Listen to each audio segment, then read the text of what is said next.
Hello, welcome to আমাদের channel টিকুজ world. তো আজকে আমরা চলে এসেছি আর নতুন গজল শুনবো, আর আজকে মাকে নিয়ে এসেছি একসাথেই।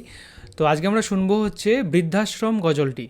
তো চলো শোনা যাক এই বৃদ্ধাশ্রম গজলটি। হ্যাঁ, চলো চলো দেখা যাক বৃদ্ধাশ্রম গজল।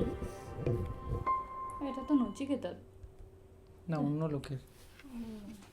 আব্দুল। আমি নচিকেতার গলায় যেটা সেটা শুনেছি।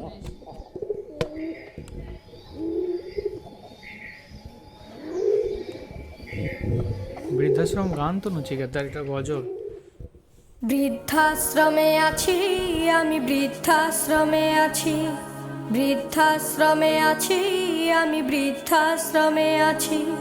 চোখে দুঃখের জল আমার, মুখে মিছে হাসি, চোখে দুঃখের জল আমার, মুখে মিছে হাসি। বৃদ্ধাশ্রমে আছি আমি, বৃদ্ধাশ্রমে আছি, বৃদ্ধাশ্রমে আছি আমি, বৃদ্ধাশ্রমে আছি। ছোট ছিল খোকা যখন বলতো আমায় মা, আমায় ছেড়ে মা গো তুমি দূরে যেও না। ছোট ছিল খোকা যখন বলতো আমায় মা, আমায় ছেড়ে মা গো তুমি দূরে যেও না। সেই খোকা আজ অনেক বড়, সেই খোকা আজ অনেক বড়, সাথে আছে অনেক তারা, আমায় নিয়ে খেলছে এখন শুধুই কানামাছি। বৃদ্ধাশ্রমে আছি, বৃদ্ধাশ্রমে আছি আমি, বৃদ্ধাশ্রমে আছি, বৃদ্ধাশ্রমে আছি আমি, বৃদ্ধাশ্রমে আছি। চোখে দুঃখের জল আমার, মুখে মিছে হাসি, চোখে দুঃখের জল আমার, মুখে মিছে হাসি। বৃদ্ধাশ্রমে আছি আমি, বৃদ্ধাশ্রমে আছি, বৃদ্ধাশ্রমে আছি আমি, বৃদ্ধাশ্রমে আছি। খোকার এখন আছে অফিসে, ডাকে সবাই স্যার, বড় বড় বাড়ি গাড়ি হয়েছে সংসার। খোকার এখন আছে অফিসে, ডাকে সবাই স্যার, বড় বড় বাড়ি গাড়ি হয়েছে সংসার। আমি এখন খোকার বোঝা, আমি এখন খোকার বোঝা, তাই তো দিল এমন সাজা, বৃদ্ধাশ্রমে রেখে আমায় দিল খোকা ফাঁকি। বৃদ্ধাশ্রমে আছি, বৃদ্ধাশ্রমে আছি আমি, বৃদ্ধাশ্রমে আছি, বৃদ্ধাশ্রমে আছি আমি, বৃদ্ধাশ্রমে আছি।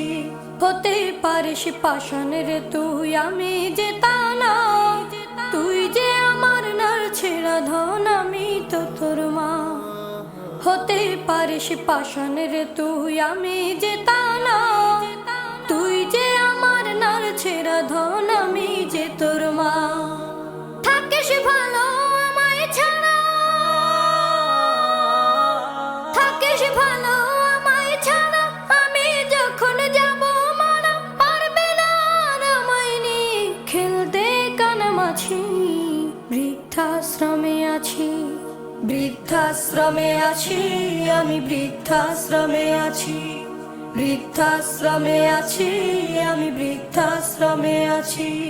চোখে দুঃখের জল আমার, মুখে মিছে হাসি, চোখে দুঃখের জল আমার, মুখে মিছে হাসি।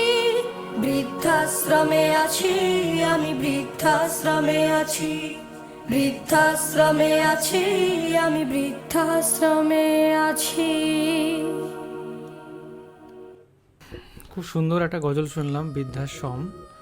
তো খুবই ইমোশনাল গজলটা, খুবই একটা কষ্টের, একটা মায়ের কষ্টের, শেষ জীবনে সে বৃদ্ধাশ্রমে সময়টা কাটাচ্ছে, অ্যান্ড ছেলের কথা মনে পড়ে। ছেলে অনেক সাকসেসফুল, কিন্তু তাও মাকে সাথে রাখেনি। তো তোমার কেমন লাগলো মা, বলো। আমার চোখের জল এরকম যেমন না কোনো মাকে বৃদ্ধাশ্রমে রইতে হয়, যাদের সন্তান আছে, যাদের কেউ কোথাও না, তারা বৃদ্ধাশ্রমে ঠিক আছে, এইটাই আমার বলা। চোখে জল চলে এসছে তোমার দিকে। তো সত্যি এটাই যে আর শেষ জীবনে সবাই চায় অ্যাকচুয়ালি সবার সাথে সময়টা কাটাতে, শেষ জীবনে কেউ চায় না যে একা একা কোনো একটা অচেনা জায়গায় সময় কাটাতে। তো কোনোদিনও এই জিনিসটা ঠিক নয়। তুমি কি বলবে? এই গজলটা দেখে আমার খুব মন খারাপ হয়ে গেল। মা বৃদ্ধাশ্রমে, যে মা জন্ম দিয়েছে, যে মা মানে এত কষ্ট করে ছেলেকে লালন পালন করেছে, তারপর যখন ছেলে সাকসেসফুল হয়েছে তখন সেই মাই তার কাছে পর হয়ে গেছে। মানে যতই সাকসেসফুল হোক না কেন, সেই বাড়িতে সমস্ত কিছু জিনিসপত্র আছে, হয়তো অনেক কিছু উন্নত হয়েছে, অনেক বড় অফিসে চাকরি করছে, কিন্তু সেই বাড়িতে মায়েরই জায়গা হয়নি। এটা একদমই এরকম করা উচিত নয়, কারণ তাদেরও মন যায় যে মায়েরও মন যায় যে সন্তানের সাথে টাইম কাটাতে, শেষ জীবনটা সবার সাথে হাসি খুশিভাবে কাটাতে, সন্তানের সাথে ভালোভাবে সবার সাথে একসাথে মিলেমিশে থাকতে। সেই মাকে যখন এরকম বৃদ্ধাশ্রমে পাঠানো হয়, তারপরে সন্তান যতই সাকসেসফুল হোক না কেন, সেটা মানে সেটা একদম এরকম করা উচিত নয়। এটা দেখে আমার প্রচুর খারাপ লাগলো। আর মা যখন ওই যে সবাই যখন ছেলেরা যখন বৃদ্ধাশ্রমে মাকে এমনি দেখতে আসছে, কিন্তু সেই দেখাটা মানে আমার কেমন একটা এই গজলটা দেখেই লাগছে যে মা এত বড় করেছে, এত কষ্ট করে, সেই মায়ের বাড়িতে জায়গা হয়নি, সে কোনো দিনও দেবতার আশীর্বাদ পাবে না, যতই সে সাকসেসফুল হোক, কিন্তু সে কোনো দিনই সাকসেসফুল নয়। মাদেরকে সবসময় শ্রদ্ধা করা উচিত, তাদেরকে সম্মান করা উচিত, তাদের সাথে ভালোভাবে কাটানো উচিত। আর আমি চাইবো যে সবাই যেমন মা বাবার সাথে হাসি খুশিভাবে থাকে, তাদেরকে সময় দেয়, কারণ তাদেরও মন যায় যে সন্তানদের সাথে টাইমটা কাটাতে। তারা তাদের এতদিন জীবনে কষ্ট করে এসেছে, তাদেরও মন যায় যে একসাথে আমরা থাকবো, একসাথে আমরা ঘুরতে বেড়াবো।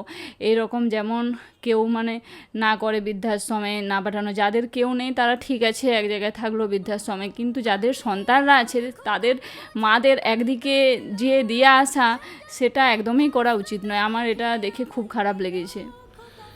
আর এনার যে গজল সাদমান সাকিব, এনার হচ্ছে একটা আগে গজল শুনেছিলাম মা গো মা, তো সেটাও খুব সুন্দর ছিল, আর এটাও খুব সুন্দর। আর এই গজলগুলো শুনলে যে কোনো মানুষের মন গলে যাবে, যে কোনো মানুষের মনে একটু হলেও পরিবর্তন আসা ডেফিনেটলি সম্ভব হবে, কারণ সে বুঝতে পারবে কষ্টগুলো, সে বুঝতে পারবে যে কোন জিনিসটার গুরুত্ব কতখানি, তাই না? তো আমাদের তো ভালোও লেগেছে, এর সাথে সাথে একটু দুঃখও পেয়েছি। গজলটা ভালো লেগেছে, শুনতে খুব সুন্দর লেগেছে, কিন্তু একটা দুঃখও ছিল জিনিসটার মধ্যে।